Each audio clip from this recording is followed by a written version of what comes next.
dhammaantiin assalaamu calaykum waraxmatullaahi wabarakaatu. waxaan u malaynayaa sida madaxdii iga horreysay ay sheegeen muhiimadda kulankan maanta sida uu loo fasiray weeye waa kii labaad oo noociisa ah. waxaan rajaynayaa inuu hordhac u noqdo beyj cusub oo mas'uuliyiinta iyo golayaasha dowladda Puntland u furma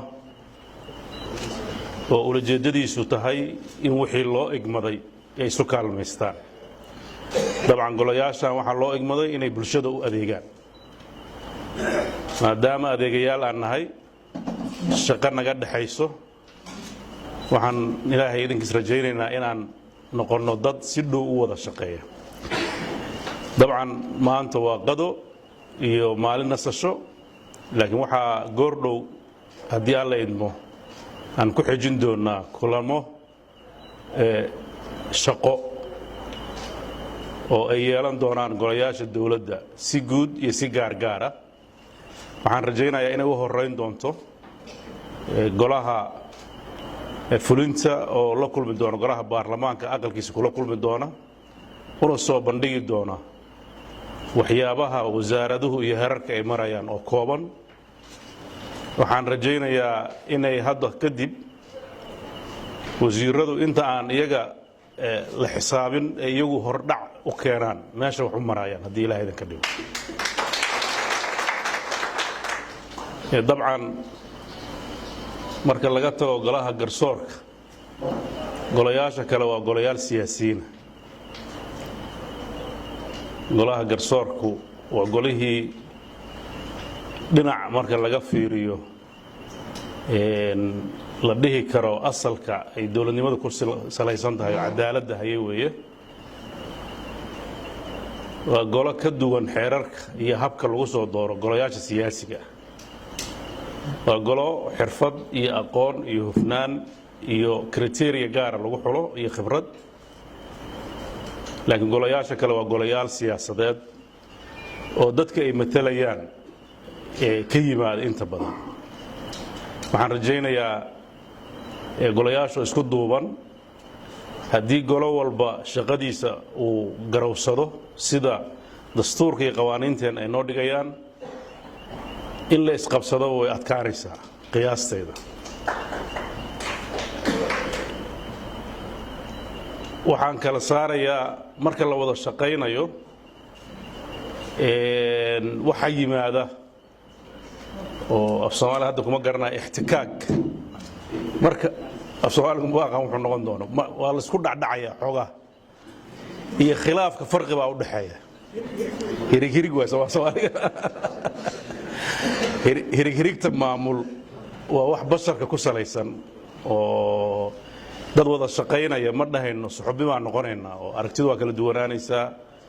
doodu marmar bay kululaanaysaa,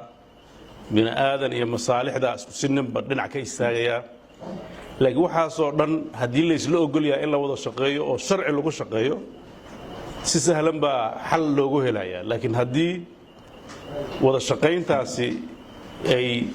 aysan u muuqan wax kastoo wanaagoo la samaynayo, haddii laabfurnaan jirin dana kala jeeda ay jiraan, wax kasta oo la sameeyo si laysu qanciyo waa adkaanaysa. wax kasta oo la sameeyo si laysu qanciyo aad bay u adkaanaysa. qiyaaskuna waa dhumaya. haddii golaha baarlamaanku uu yidhaahdo oversight baan leeyahay oo xukuumaddu waa qiimaynaya oo xukuumaddii wax wanaagsan ka shaqaynayso haddana la dhaliilaayo ama la qabsanaayo ama la eedaynayo, halkaas waxaa ka soo baxaya in aan oversight uusan jirine macno kaleeto uu halkaa ku hoos jiro. runtii macnahaasna wuxuu ka go'an yahay adeegii bulshada loo hayay. dabcan in la adeego waxaa aad u xilsaaran waa hay-adda fulinta iyo hay-adda garsoorka iyada nafirkeeda adeeg haysa. laakiin hay'adda wakiiladu adeega ay hayso adeeg si toos ah ugu dhacaya bulshada ma aha adeegeedu waxa waaye matalaad iyo qareemid iyo oversight iyo inay wax saxdo iyo inay wax toosiso hay'adaha kale oo adeega fulinaya dabcan madaxweynuhu inkastoo uu golaha wasiirada u gudoomiyo laakiin haddana sida dastuurka xeerku uu dhigayo waa head of state state-kaas oo madax ka yahay marka golayaashu dhinac kale marka loo fiiriyana way u siman yihiin oo waa inuu ilaaliyaa laga rabaa oo sharciga uu ku ilaaliyo dastuurka inta marka laga soo tago oo Soomaalnimo loo hadlo hadda dad ahlo oo deegaan wada deganna dhinac kale marka laga fiiriyo oo habka Soomaaliya hadda u dhisan tahay waa state isri iyo ood wadaag ah markaan afka si fiican ugu ballaariyo marka wax lagu kala tagi karo way adkaanaysaa dhinac walbaba dawladnimaduna waxay ku dhisan tahay in la wada shaqeeyo ehelnimada iyo dadnimadana waxay ku dhisan tahay in la iskaalmaysto islaamnimaduna waxay ku dhisan tahay tacaawunu cala albirri wattaqwa marka way yaraan kartaa khilaafka sida kelmadda khilaafka af Soomaaliga iyo Carabiga farqiga u dhaxeeya iska qabsashada khilaaf ma aha kala aragti doonaanta khilaaf ma aha khilaafku waa wax keeni kara in masaalix guud oo caam ah ay burburto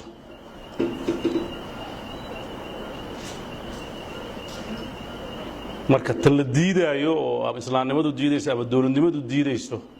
dawladnimada khad ahmar waxa uu ah in laga xadgudbo dastuurka oo wax keeni kara burbur kululaanta Soomaalidu waxay abuurtay inuu nin walba sharciga gacantiisa ku wato laakiin su'aasha waxa taalo waxay maxaa laga dhaxlay foolxumada Soomaaliga ka taal maanta laga dhaxlay 30 years in dadku heshiin la yahay inay ismaamulaan Puntland aad baan runtii dadka ka soo shaqeeyay oo wali wadayaasha dhaqanka ay aasaas u yihiin oo Ilaahay ku ilhaamiyay kuna guuleysteen inay ismaamulaan ismaamulkaas kooban oo Puntland ay haysato waqti iyo maal iyo nafba waa la geliyay in sida loo ilaaliyo haddana dabeecadda bini aadamku sida ay tahay in mar walba xun baa jirta inta la rabo marka gacanta in la qabto haddii kuwii qaban lahaa ay hor ordaan waxaa soo baxaya foolxumaa soo baxaysa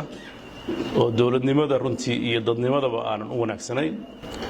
marka waxaan rajaynayaa haddii Ilaahay idin ka dhigo sida la sheegay in marxaladaas laga gudbo marxalad caafimaad qabto loo gudbo marxalad wada shaqeyn loo gudbo marxalad isla xisaabtan aan turxaan lahayn isla xisaabtanku waa wax wanaagsan waana wax dawladnimada ku jirayso baarlamaanka kaliya ma aha cid xisaabtanto dawladdu ruuxadeeda isla xisaabtamaysa madaxweynuhu wasiiradu waa la xisaabtamay wasiiradu agaasimayaasha waa la xisaabtamay agaasimayaasha shaqaalaha ka hoos waa la xisaabtanku qof walba xil baa saaran qof aan qof la xisaabtamayn male ilaa qofka ugu hooseeya marka fahamka dawladnimada waxaan rajaynayaa in kastoon Soomaaliya inteeda kale ka badbaadnay haddana dariska hadda mar waa ku dayanaysa oo Soomaaliya guud ahaan marka la fiiriyo habka dawladnimadu dhaawac baa ku jira fahamka lagu joogo iyo fahamka lagu shaqeeyo dawladnimada farqi baa u dhaxeeya marka taasna waa tixgelinayna oo marxaladda aan marayno wax ka duwan ma qaban karno laakiin waxa la rabaa sagaar inteeda waa ku duqbaaliyeeyay marxaladda aan joogno inaan mas'uul ku noqono marxaladda ay Puntland joogto inay kaga duwanaato inta kale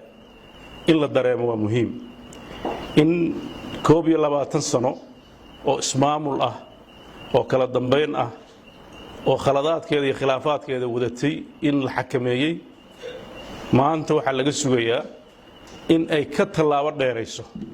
deegaanada fursadaas aan hore u soo helin laakiin hadda amaamadka ku jira